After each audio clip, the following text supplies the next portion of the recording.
What's up, icons? I'm the iconic fashion figure back with the new video. So maybe like a week or two ago, I put up a video asking for those of you who wanted to learn more about either selling wholesale or designing your own line or both. So this is going to be the first video of that journey. I'm going to start out that series by going through the differences between retail versus wholesale. So that way, as we go through this series, you can have it in the back of your mind of how you want to sell your product, whether you're going to sell it at wholesale or at retail. Because there is a difference. And I think this video will help you guys get started on how you want to approach your new line that you're about to design. So as you all know, retail is a business to consumer type of business. Retail is where you sell directly to the consumer. You have a direct relationship with the customer. Whereas wholesale is business to business, where you're selling your product from your business to another business that is going to actually sell to the customer. So wholesale, you're building a relationship with a business versus with a customer. To get into the differences between wholesale and retail, one of the good things about selling wholesale is that you're selling in volume. So you have larger orders on one specific product versus retail, you may only sell one or two per customer of an item. When you're dealing with multiple items, it makes your process a lot quicker when you're only touching one product at a time. So if you have, let's say, this dress that I'm wearing and you're selling 100 of those, and you can just continue to pull the same dress, that saves you a lot of time versus going from this dress to this shirt to that pant, and we all know time is money. So selling in bulk of one style is always good when it comes to making money. With that said, wholesale does have a higher startup cost.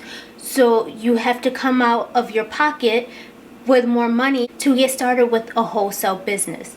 Because when you're selling retail, it's less you have to buy of an item. You can buy a pack of 6 and maybe spend $100 to $200 on a pack, whereas you're buying bulk of a style, you have to have that inventory ready. So with wholesale, instead of paying $100 or $200 for a style, you might be paying $1,000 to $2,000 for a style, depending on how much you're buying and how much that item costs. Now again, another pro for retail, if you're buying less inventory that you have to hold, that means you don't need as big of a space. So retail, you can have a small office, you can have a small retail store, whereas with wholesale, you need somewhere to store all of this inventory. So now you're looking at warehouses to be able to store all this inventory that you just invested in to be able to sell in bulk.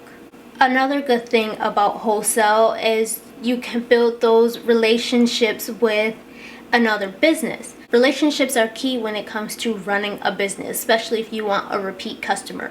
So building a relationship with a business is a lot easier than building a relationship with the end consumer, because those end consumers have several options of where they can shop from. So you may get them once every year, once every few months, or maybe once in a lifetime. You never know when they'll actually return.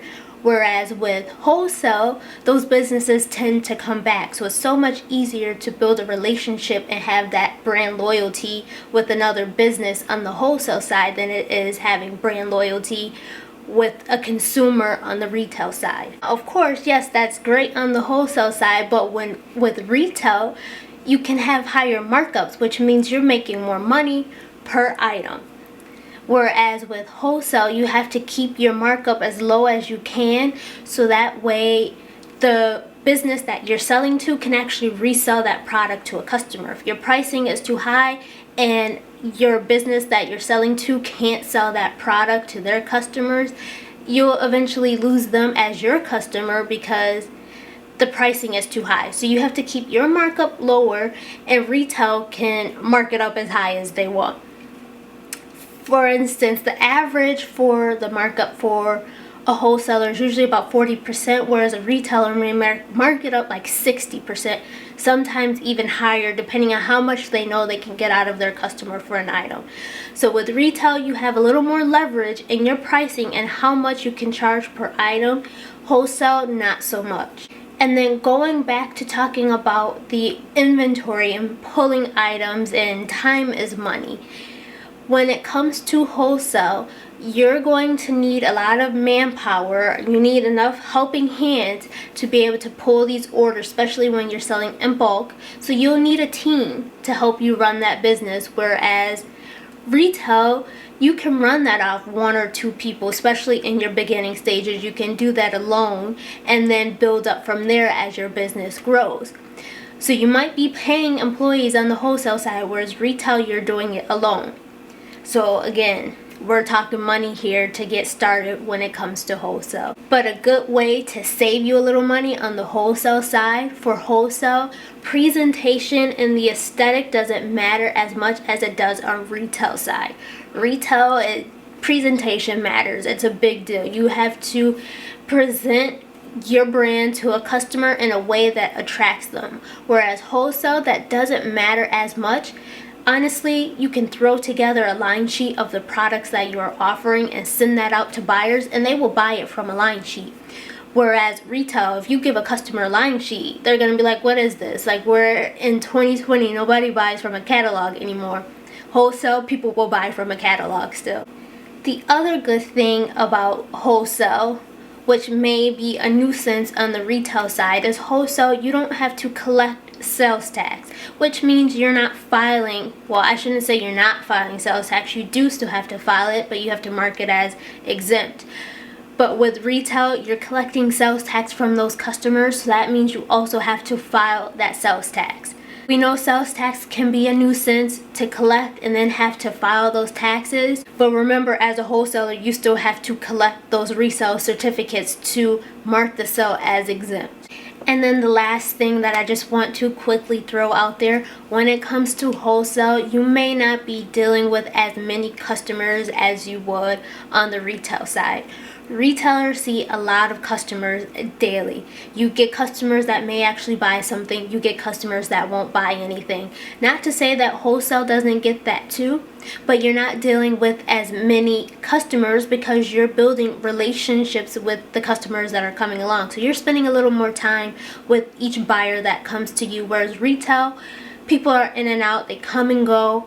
So you're dealing with a lot of different people, a lot of different personalities, which a lot of people aren't built for that. Not everyone is a people person and wants to deal with people all the time. So wholesale may be for you. You're not dealing with as many people. When it comes to the customer type, you tend to get a different customer type with wholesale versus retail. Retail, again, is just someone looking for something that they want. Wholesale, you're getting a customer that's representing a brand and that's buying for a business. So it's more of a professional side when it comes to wholesale versus retail is very casual. But that's just some quick differences I wanted to throw out there to get your mind thinking, maybe for you to sleep on, so that way as we go through this journey, you can decide, do you want to sell wholesale or sell retail? So that way when you're in the beginning stages of designing your line, you know what your end approach will be, because you kind of need to know that at the beginning before you actually design the line, so you know what to design and the price point you're designing in. And trust me, it'll all make sense once we actually go on this journey. Right now, it may not make a lot of sense, but it's something that you definitely want to keep in the back of your mind. And yes, there are some other business types, I should say, that you can be. So instead of being a wholesaler, you may be a distributor, or maybe you will be one of those retailers that offer discount for people that buy bulk, which essentially is wholesale, but some of those retailers still collect tax because they don't collect a resale certificate from the customer. That's information we can talk about in a different video. For now, we'll focus on wholesale and retail, and we're gonna jump into the first step of designing your line next week. Thank you for watching.